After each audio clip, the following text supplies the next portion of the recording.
గతంలో అనేక విషయాల్లో ఉన్నటువంటి 27వ వార్డుగా వార్డు మెంబర్గా పనిచేసినటువంటి ఇలియాస్ సైదాబాద్ లో ఉన్నటువంటి కాలనీలో ఉన్నటువంటి ఇలియాస్ గారు మరి ఇప్పుడు కూడా 27వ వార్డు నుంచి పోటీలో ఉన్నట్టు వారు తెలుపుతున్నారు. గతంలో వార్డు మెంబర్గా పనిచేసినటువంటి అనుభవం ఉంది. మళ్ళా బీఆర్ఎస్ పార్టీ నుండి కౌన్సిలర్గా పోటీ చేసి ఒక్క ఓటుతోని అన్బిలీవబుల్గా ఓడిపోయినటువంటి ఇలియాస్ గారు ఈరోజు మన ముందు ఉన్నారు. ఇప్పుడు సమీనా బేగం ఇలియాస్ మరి వారిని 27వ వార్డుగా నిలబెట్టడం జరుగుతుంది. మరి ఈ సందర్భంగా ఆయన మన ముందున్నారు కాబట్టి ఆయనని అడిగి తెలుసుకుందాం, ఎటువంటి పరిస్థితిలో ఉన్నారు అన్నట్టే తెలుసుకుందాం. చెప్పండి, నేను ఎట్లా ఉంది పరిస్థితి 27వ వార్డు నుంచి? పరిస్థితి అయితే మంచిగా ఉన్నది, అందరూ సానుకూలంగా స్పందిస్తున్నారు. ఇంకొకసారి నాకు అవకాశం ఇచ్చి 27వ వార్డు మా భార్యని ఇక్కడ సమీనా బేగం 27వ వార్డు స్వతంత్ర అభ్యర్థిగా నేను నిలబెట్టడం జరిగింది. నేను టికెట్ ఆశించినా కానీ కాంగ్రెస్ పార్టీ నాకు ఇంకొకసారి ధోకా ఇచ్చింది. ఇప్పుడు నేను స్వతంత్ర అభ్యర్థిగా మా భార్య సమీనా బేగంని ఇక్కడ నేను నిలబెట్టడం జరిగింది. నా గుర్తు కత్తెర గుర్తు. గతంలో నేను కౌన్సిలర్గా పని చేసిన అనుభవం నాకు ఉన్నది.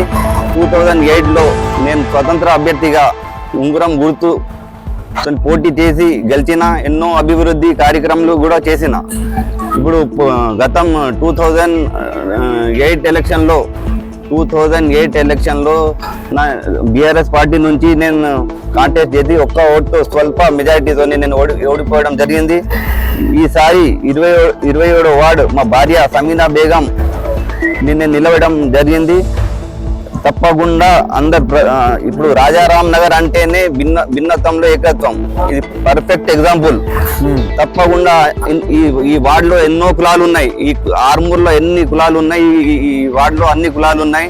తప్పకుండా నాకు ఈ అన్ని కులాలు నాకు సహకరించి నాకు సపోర్ట్ చేసి నాకు గెలిపిస్తారని నేను ఆశిస్తున్నాను. అందరు 11వ తారీఖు నాడు కత్తెర గుర్తుకి ఓటేసి నాకు ఆశీర్వాదించాలని నేను కోరుకుంటున్నాను. అదేవిధంగా నేను ఎల్లప్పుడూ నేను వార్డు ప్రజలతో ఉండి అభివృద్ధి చేస్తానని నేను హామీస్తున్నాను.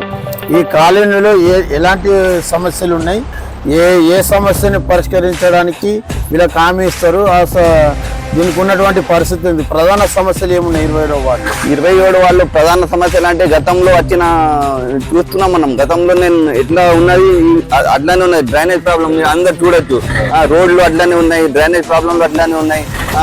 మీరు అంతా గమనించగలరు.